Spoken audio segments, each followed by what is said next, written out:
The following story is told on the perspective of a female. I don't consider myself to be a particularly superstitious person. Okay, sure, I get a kick out of the horoscopes once in a while.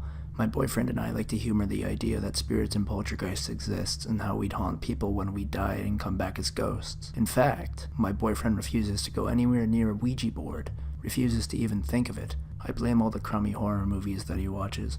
Why even tempt it, he'd say. Why would you want to taunt evil ghosts like that? Ghosts never play fair, and if you piss off one, you're screwed. I don't think he was ever serious, just precautionary. But maybe he was right. God, this all happened so long ago, but I'm still shaken. Can barely write about it now without my nerves acting up. Okay, here's the story. A few weeks ago, my mom, my sister, and I went to Colorado for an entire week on vacation. We were going to drive all over the state, visit parks, and go horseback riding and whitewater rafting, and so much more. I was excited, and I sorely needed a break from work anyways. We had driven 16 hours to get there and spent our first day rafting down the rivers. After an exciting day, we drove to the ranch house to go horseback riding.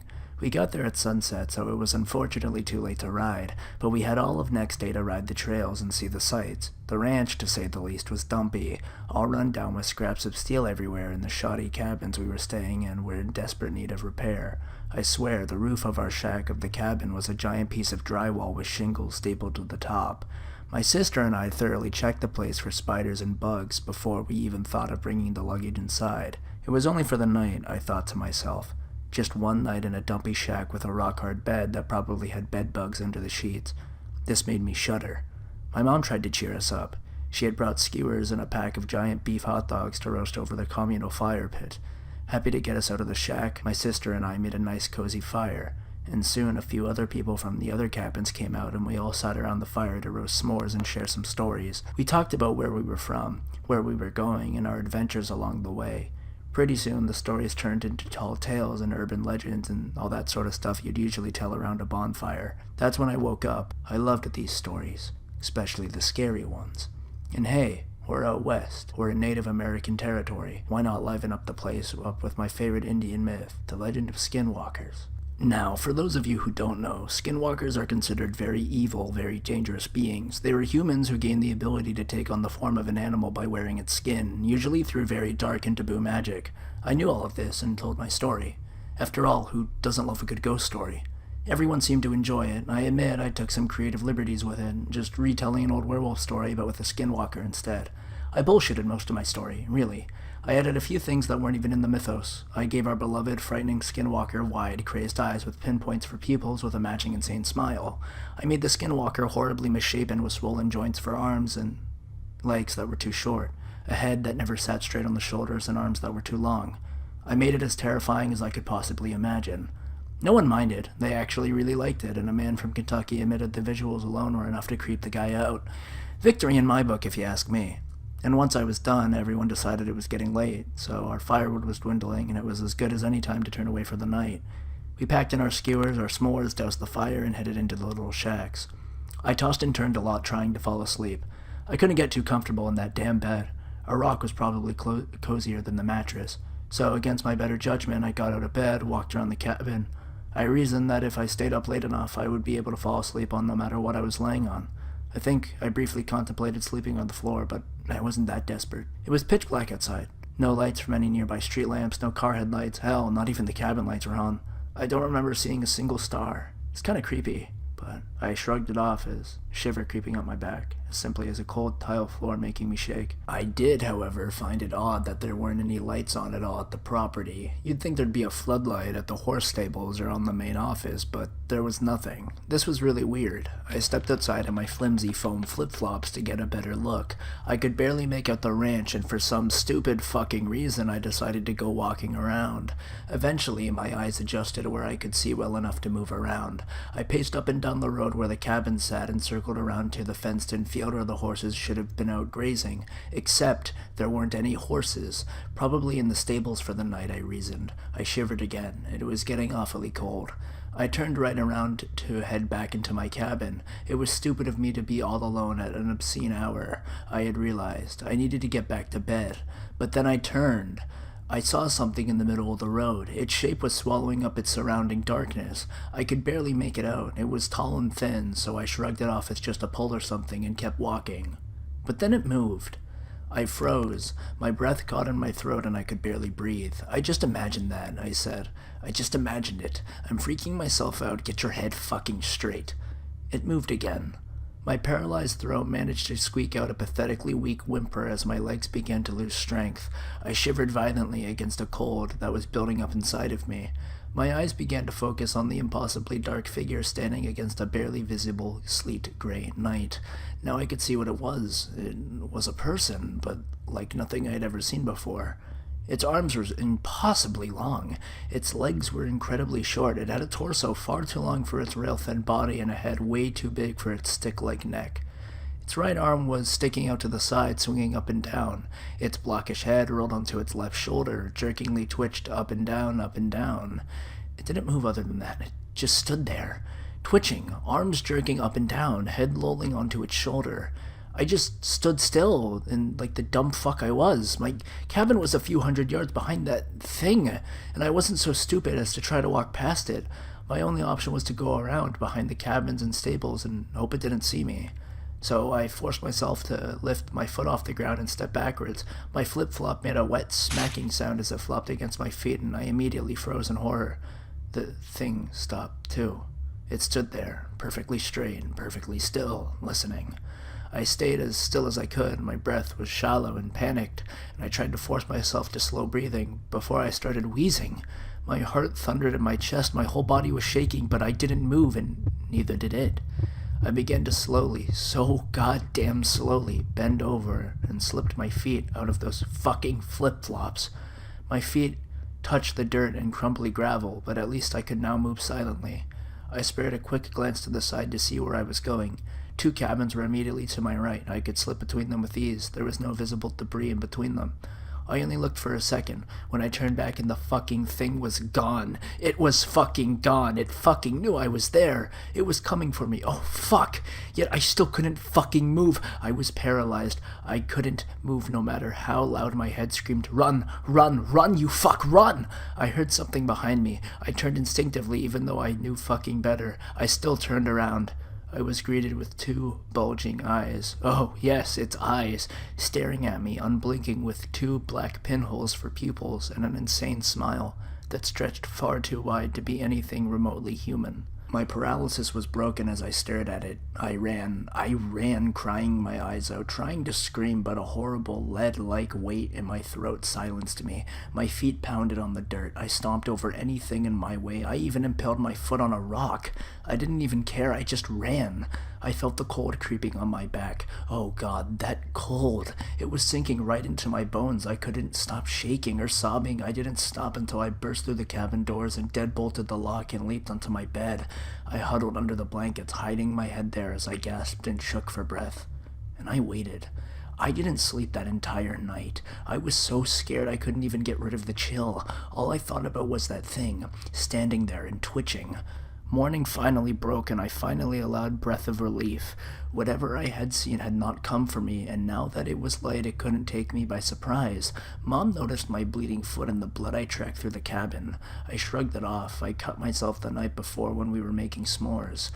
I don't think she believed me, but she didn't push it. We left not long after that, and as we left, I looked at the place where the thing once stood, and I couldn't help but shudder.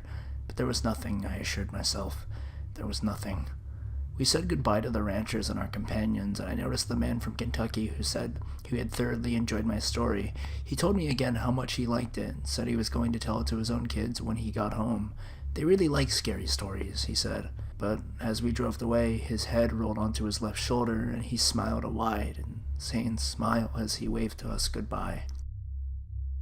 It was a Wednesday night at my college and some friends were bored, so we decided to take a trip from our school to Foxwoods Casino in Connecticut. If you've ever been there, you'll know that Foxwoods is on an Indian reservation in what accurately can be described as the middle of nowhere. There is absolutely nothing besides the casino, save some old houses. We got to the casino around 10 p.m., 3 girls, 2 guys, and we played some blackjack. Around 2 a.m. we called it quits and decided to head back to our campus, which is about a 2-hour drive. The fog was really bad that night. New England fog is the worst. Then it started to rain, and the driving in that thing was no fun. I'm driving, my friend's in the passenger seat, and the 3 girls were in the back. The girls, being girls, started to comment about how dark and dreary it was outside. Also, they started to play the Native American spiritual aspect of where we were, getting themselves all worked up. Me and my friend in the front thought it was funny, but we were more concerned about how we were going to spend the money we just won at blackjack. My old GPS usually said to get on the main road. Main road in Mashantucket, Connecticut means a road with some buildings near it, right away. But I was using a new one and it said to take a different route. I was curious if there was a faster way back to the main highway, so I followed the new designated path. As I was making a left turn, the girl started to scream. I wondered what's up, and I noticed what we're turning into. Even for Nowheresville, the road was scary. There were no houses, just woods on either side, and although the road was paved, it had no well developed. Still, my GPS said we were on it for 1 mile before we had to get to the highway, so I just told them to relax. It was tough to see through the rain and fog, so I had to go very slowly. This wasn't fun, as I noticed that there was a creepy pond to our right, and we could hear noises in the woods around us. My friend told them it was just some Connecticut deer, but they were starting to get actually scared, not just playing around this time.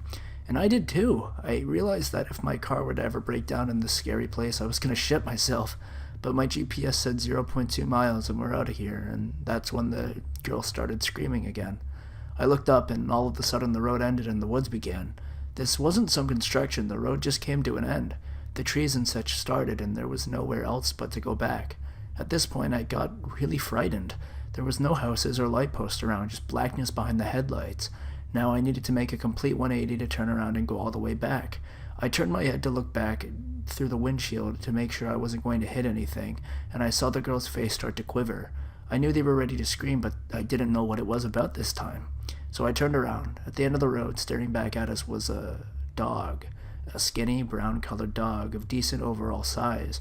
It was sitting right in front of us, no more than 10 feet away, and although the fog and the rain were bad, we could see it clearly with my headlights on.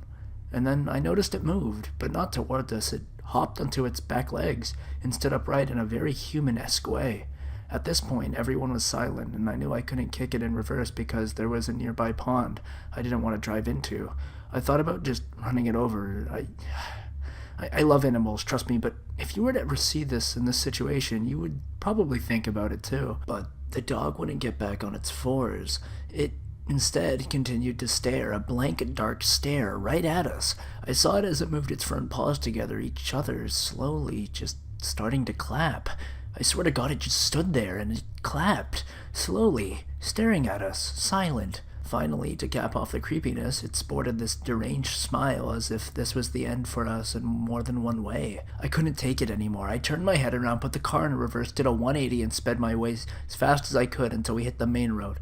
The ride all the way back to school was nerve-wracking. I never felt so relieved to be back at my dorm afterwards. I'm never going to go back to Foxwoods, and I don't want to go near that road ever again. Now, before I begin, let me just say that having spent my entire life living in New Mexico, a lot of people I know have claimed to have seen skinwalkers. They're kind of our regional boogeymen, but ask a Navajo about them and they will either absolutely ignore the question and any questions you have to follow, or they will kind of laugh it off as saying something to the effect of, well, white people believe their myths. Well, here's my story regarding them. My father owns a small delivery service that operates out of Farmington, New Mexico. We mostly deliver small packages out to the middle of nowhere that are too much of a hassle for the larger delivery companies to bother with. My dad is the only employee we have for a few pickup trucks and a trailer. One day, we get a delivery out to Window Rock, Arizona, on the Navajo Reservation, about 2 hours from Farmington. My dad gets the call for the job while he's chilling with his Navajo friend, Travis, and his girlfriend. Travis mentions how he's got a family in Window Rock who he hasn't seen for ages and suggests they go with him. I was about 6 or 7 at the time, and it was summertime, so Dad decides we'll all go down together. He can do his delivery real quick, and then Travis sees his family. We can go check out the Widow Rock. Big rock face with a large hole in it that goes to the other side. It's pretty freaking cool. We had a convoy in separate trucks since my dad's was loaded with freight. We decided to bring along some talkie-talkies so we could communicate with one another. We spend our time in Widow Rock. Everything is genuinely uneventful until we started heading home along the highway with my dad and I in the front and Travis's girlfriend in the truck behind us. I honestly don't remember most of the Widow Rock road trip, but this next part I will never forget. We're somewhere on the highway between the Widow Rock and Gallup, New Mexico, and it had just rained earlier that day and the road was still kind of slick, so we were taking it slow. On the left of the highway there is nothing but sandstone cliffs, and on the right there is a huge field separated from the road by a small barbed wire fence. We crest the top of the hill, and down at the bottom of the hill, we see what appears to be a very large dog, sitting back on its hunches on the middle of the road, facing the cliffs. My dad calls over the radio, "Hey, Travis, do you see that big-ass dog?" Travis starts yelling back over the radio, "That is not a dog. Speed up and hit it right now." He sounds almost hysterical, but he just kept screaming, "Hit it, JJ. You have to hit it. Please, please, hit that fucking thing right now." So my dad started to speed up to the car. As we get a bit closer, I can begin to see it a little more clearly. It's covered in this brown, wiry, matted fur that appears to have dried blood on it. It's still facing the cliffs, but the moment our headlights hit it, it turns and looks at it and has a face. I don't know how else to describe it other than a mix between a bear and a human's face. It looks twisted and distorted and almost in pain. As we get closer, the thing, it starts to realize it's really fucking huge. Though it has this still sitting on its haunches, it's about shoulder height with the hood of the truck. We get nearly literal inches from hitting it when it lets out a scream that sounds like someone screaming as its lungs are being filled with water. It leaps backwards towards the field, landing just on our side of the barbed wired fence. Then it takes another leap and it's gone. Travis comes over with the radio again. "Holy shit, keep driving, we have to get out of here, we have to go faster." He kept repeating the last part, that we have to get out of here and we have to go faster. Pretty soon we are speeding like crazy, and just as we start to come out onto the outskirts of Gallup, we get pulled over. Travis pulls the truck over with us. Naturally, this is a cop, a Navajo man himself, very on edge, and immediately asks why Travis felt the need to pull over as well. Travis says, "We just saw a Skinwalker a few miles back and it has been following us." The officer immediately turned white, stammers something out about a verbal warning, gets back in his car, and takes off. We did the same. We didn't see anything else that night, but when we got home, Travis refused to let us leave without taking some kind of Navajo totem thing that was supposed to keep it away. So, yeah, I guess that's my Skinwalker story. Sorry for the length, but thanks for reading. If any of you guys have had any experience with Skinwalkers, please, I'd love to hear them.